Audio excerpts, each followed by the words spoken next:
ikhtiar melakukan perubahan di periode 2024 ini menemukan tantangan yang agak unik dibandingkan pemilu-pemilu sebelumnya.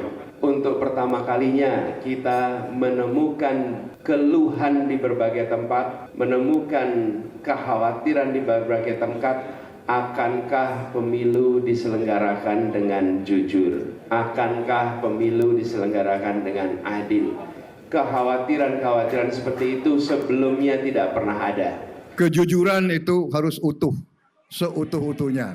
Kita percaya dan yakin KPU akan melaksanakan semua proses pemilihan umum dengan sebaik-baiknya, dengan sejujur-jujurnya, dengan seadil-adilnya, tanpa kecurangan apapun. Karena kalau melaksanakan pemilu yang curang, mengkhianati bangsa dan rakyat Indonesia.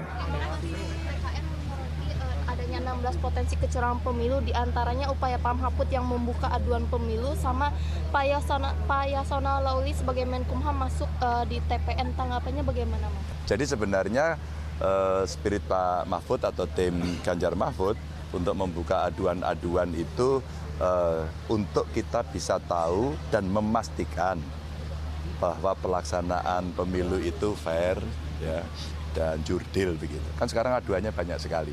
Maka kita mesti menjaga proses demokrasi dengan baik. Itu aja sebenarnya. Masih bersama saya, Guru Besar Antropologi Hukum Universitas Indonesia, Profesor Sulistiowati Irianto. Prof. Sulis juga salah satu akademisi yang menggagas amicus curiae untuk membela Richard Eliezer dalam kasus pembunuhan Yosua.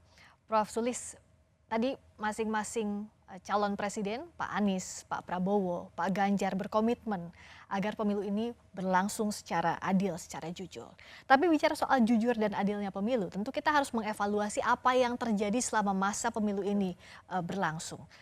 Dimulai dari putusan MK yang mengawali seluruh proses ini, yang diputus oleh MK bahwa putusan MK itu melanggar etik berat. Apa potensi luka yang ditimbulkan dengan masih adanya sisa soal ini, Prof? Ya, nanti kan pemilunya akan datang juga harinya. Saya kira itu akan terjadi. Tetapi masyarakat, publik akan melihat bagaimana pemilu itu dilakukan. Dan saya bersyukur sekali bahwa ada kelompok-kelompok masyarakat yang memiliki kesadaran itu.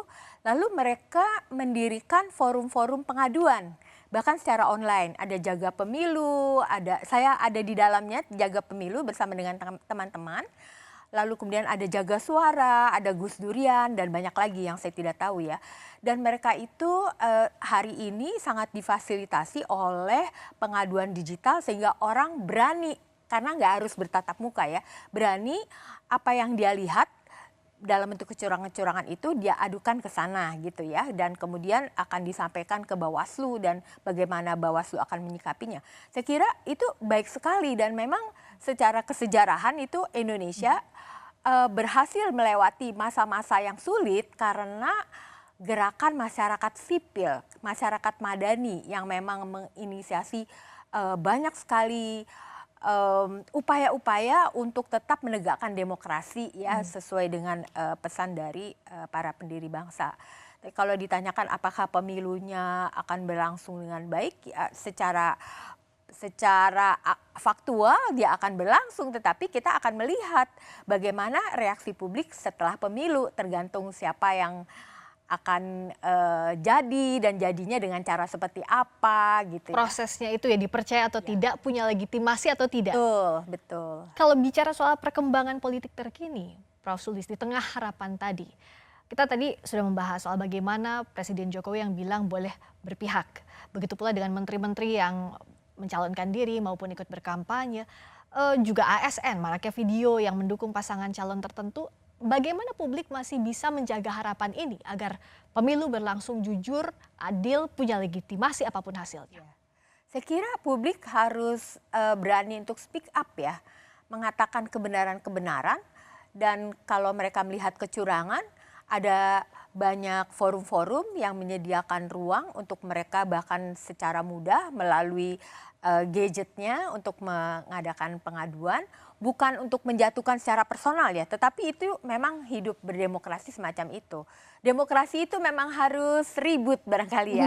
Jadi kita sudah melihat bahwa oposisi politik tidak ada di negeri kita dan itu sangat membahayakan demokrasi.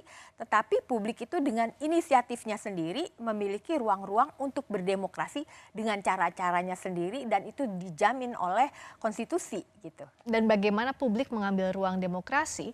Saya teringat apa yang Prof sampaikan tadi di awal bahwa di tengah kebuntuan jalan politik dan hukum ada jalan kebudayaan. Bagaimana publik bisa mengambil alih ini, kebuntuan ini dengan jalan kebudayaan? Siapa yang bisa menggerakkan?